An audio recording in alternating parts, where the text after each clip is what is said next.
ভগবান যেদিন লিখবে না কপালে যে খেতে পাবে না, সেদিনকে তোমাকে অভুক্তই থাকতে হবে। কেন এরম বললাম বলছি, পুরো ব্লগটা দেখতে থাকো।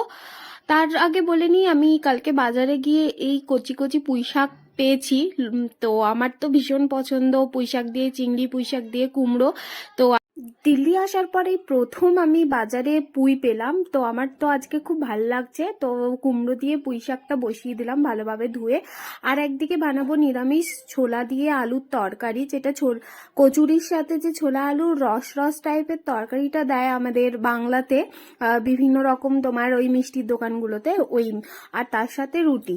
তো যেহেতু সোমবার, তাই পেঁয়াজ রসুনও ইউজ করব না। ঝটপট রান্নাটা শেষ করে স্যালনে যাব।